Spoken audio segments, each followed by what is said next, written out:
Por que foi permitido o pecado? Deus é amor. Sua natureza, sua lei são amor. Sempre foi assim e assim sempre vai ser. Toda manifestação do poder criador é uma expressão do amor infinito. A história do grande conflito entre o bem e o mal, desde o momento em que se iniciou primeiramente no céu, revela também o imutável amor de Deus. O soberano do universo não estava sozinho em sua obra de fazer o bem. Ele tinha um companheiro para apreciar seu propósito e participar de sua alegria em proporcionar felicidade aos seres criados. Cristo, o Verbo, era um com o Pai eterno, um em natureza, em caráter, em propósito. E ele será chamado Maravilhoso Conselheiro, Deus Poderoso, Pai Eterno, Príncipe da Paz.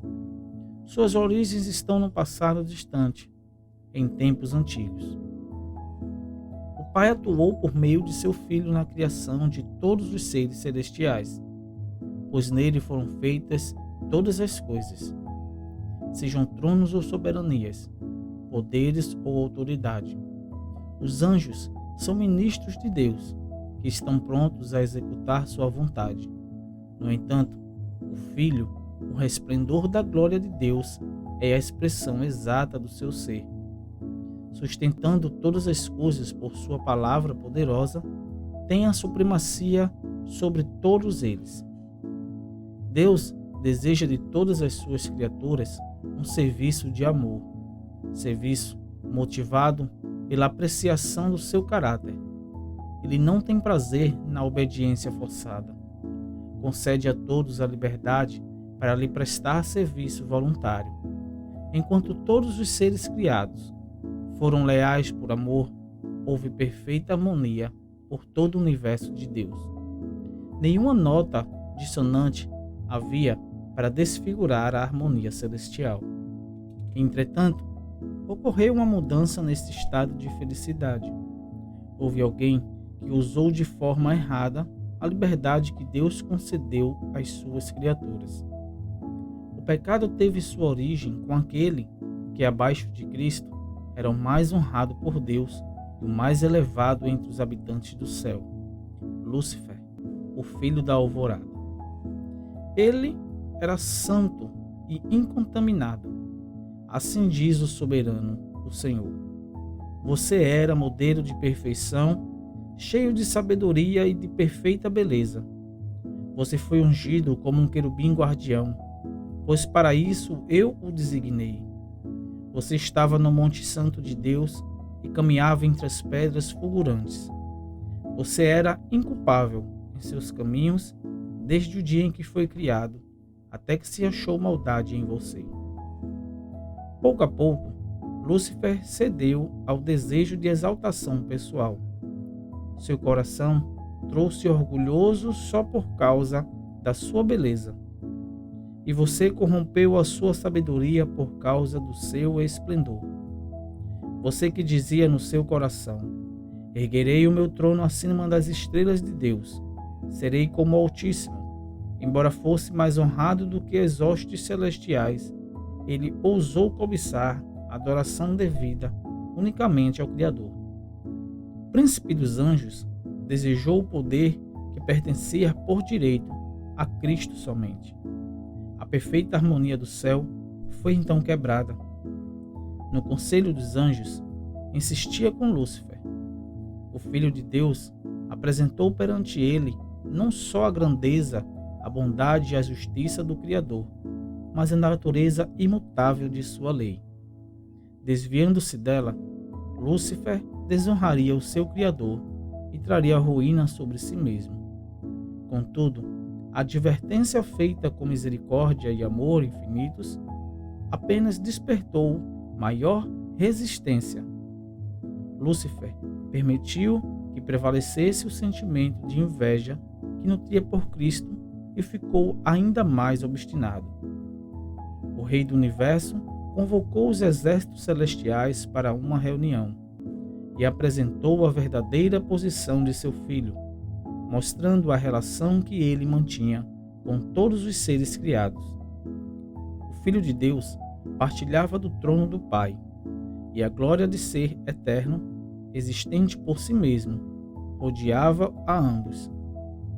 Ao redor do trono, todos os santos anjos estavam reunidos, milhares de milhares e milhões de milhões. Perante os habitantes do céu, o rei declarou que ninguém, a não ser Cristo, poderia penetrar inteiramente em seu propósito e executar o poderoso conselho de sua vontade. Logo, Cristo deveria exercer o seu poder divino na criação da terra e de seus habitantes. Os anjos reconheceram alegremente a supremacia de Cristo e extravasaram seu amor e adoração. Apesar de Lúcifer ter curvado com eles, existia em seu coração um conflito estranho e violento. A verdade e a lealdade estavam lutando contra a inveja e o ciúme. Por algum tempo, ele se deixou levar pela influência dos santos anjos. Quando os cânticos de louvor se elevavam, o espírito do mal parecia dominado. Indescritível amor fazia vibrar todo o seu ser. Em harmonia com os adoradores sem pecados, sua alma se expandia em amor para com o Pai e o Filho. Mesmo assim, seu desejo de supremacia retornou, e uma vez mais ele cedeu ao sentimento de inveja por Cristo. As altas honras conferidas a Lúcifer não provocavam nenhuma gratidão para com seu Criador. Ele se gloriava em seu brilho e aspirava a ser igual a Deus. Os anjos se alegravam em executar suas ordens, e estava ele revestido de glória mais do que todos eles. Apesar disso, o Filho de Deus era o mais exaltado do que ele. Por quê? Perguntava esse poderoso anjo. Deveria Cristo ter a supremacia? Lúcifer saiu então para espalhar o espírito de descontentamento entre os anjos. Durante algum tempo, escondeu seu verdadeiro propósito, fingindo ser reverente para com Deus. Disfarçadamente, ele começou a plantar dúvidas com respeito às leis que governam os seres celestiais, sugerindo que os anjos não necessitavam dessa lei, pois sua sabedoria era um guia suficiente. Todos os seus pensamentos eram santos, não havia para eles maior possibilidade de errar do que para com o próprio Deus. A exaltação do Filho de Deus, da mesma forma como era feita com o Pai, foi representada como sendo uma injustiça para com Lúcifer. Se esse príncipe dos anjos pudesse tão somente alcançar a sua verdadeira e elevada posição, grande bem resultaria para todo o exército do céu, pois era o seu propósito conseguir liberdade para todos. Enganos sutis foram rapidamente ganhando terreno nas cortes celestiais por meio dos planos perversos de Lúcifer. A verdadeira posição do Filho de Deus tinha sido a mesma, desde o princípio. No entanto, muitos dos anjos ficaram cegos devido aos enganos de Lúcifer. Infiltrou na mente deles a desconfiança e o descontentamento de forma tão astuta que não perceberam o que ele estava fazendo. Lúcifer apresentou os propósitos de Deus sobre uma falsa luz para que os anjos ficassem pouco a pouco aborrecidos e insatisfeitos. Ao mesmo tempo que alegava ser totalmente leal a Deus, insistia em afirmar que mudanças eram necessárias para a estabilidade do governo divino. Assim, enquanto promovia a discórdia, as escondidas e a rebelião, ele fazia perceber que seu único objetivo era promover a lealdade e preservar a harmonia e a paz. Embora não houvesse uma rebelião declarada, a divisão de sentimentos crescia gradualmente entre os anjos. Alguns olhavam com simpatia para as críticas e sugestões sutis de Lúcifer. Eles estavam descontentes, infelizes e insatisfeitos com o propósito de Deus em exaltar a Cristo. Entretanto, Os anjos que eram leais defenderam a sabedoria e a justiça do decreto divino. Cristo era o Filho de Deus, um com ele, antes que os anjos fossem chamados à existência. Ele sempre estivera à direita do Pai. Por que precisava haver discórdia agora? Deus foi muito paciente com Lúcifer. O espírito de descontentamento era um elemento novo, estranho e inexplicável. O próprio Lúcifer não percebeu para onde estava sendo levado. Mesmo assim, esforços que somente o amor e a sabedoria infinita poderiam revelar foram feitos para convencê-lo de seu erro. Ele foi levado a ver qual seria o resultado de persistir em revolta. Lúcifer estava convencido de que não tinha razão. Viu que o Senhor é justo em todos os seus caminhos e é bondoso em tudo o que faz, que os estatutos divinos são justos e que com tais ele os deveria reconhecer diante de todo o céu. Se ele tivesse feito isso, poderia ter salvado a si mesmo e a muitos anjos. Se estivesse disposto a se voltar para Deus, satisfeito por preencher o lugar a ele designado no grande plano divino, teria sido reintegrado em suas funções. Havia chegado o tempo para uma decisão final. Deveria se render à soberania divina ou se colocar em rebelião aberta. Quase chegou a decisão de voltar, mas o orgulho o impediu. Era um sacrifício grande demais para quem foi tão altamente honrado confessar que tinha cometido um erro. Lúcifer apontou a longanimidade de Deus como uma prova da superioridade de si mesmo e não do Criador, uma indicação de que o Rei do Universo aceitaria as suas condições. Se os anjos permanecessem firmes com ele, declarou, poderiam ainda conseguir tudo o que desejassem. Entregou-se totalmente ao grande conflito contra o seu Criador. Assim, Lúcifer, portador da luz, tornou-se Satanás, o adversário de Deus e de todos os seres santos. Ao rejeitar com desprezo os apelos dos anjos, que permaneceram fiéis, eles os chamou de escravos iludidos. Nunca mais reconheceria a supremacia de Cristo. Resolveu reclamar a honra que deveria ter sido conferida a ele. Prometeu àquele que entrassem em suas fileiras um governo novo e melhor. Disse que todos teriam liberdade. Um grande número de anjos declarou seu propósito de aceitá-lo como chefe. Lúcifer esperava conquistar todos os anjos para o seu lado. Queria se tornar igual ao próprio Deus e ser obedecido por todo o exército celestial. Os anjos fiéis ainda insistiam com ele e seus simpatizantes para que se submetessem a Deus, apresentando-lhe o resultado inevitável caso se recusassem. Advertiram todos a fechar os ouvidos ao raciocínio enganoso de Lúcifer.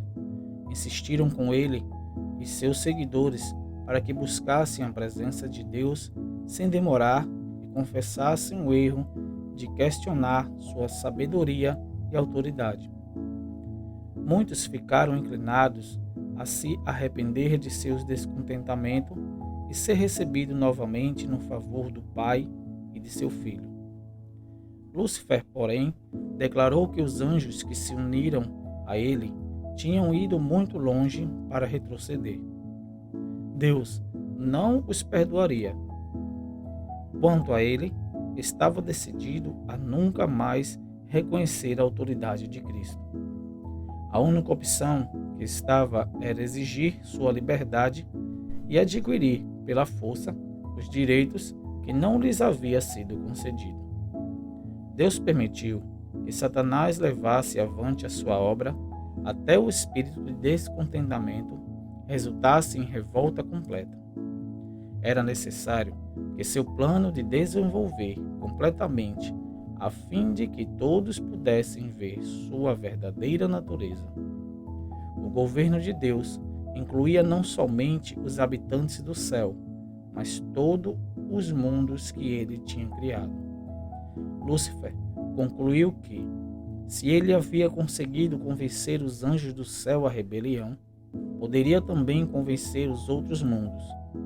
Todos os seus atos eram de tal maneira revestidos de mistério, que era difícil tornar clara a verdadeira natureza de sua obra.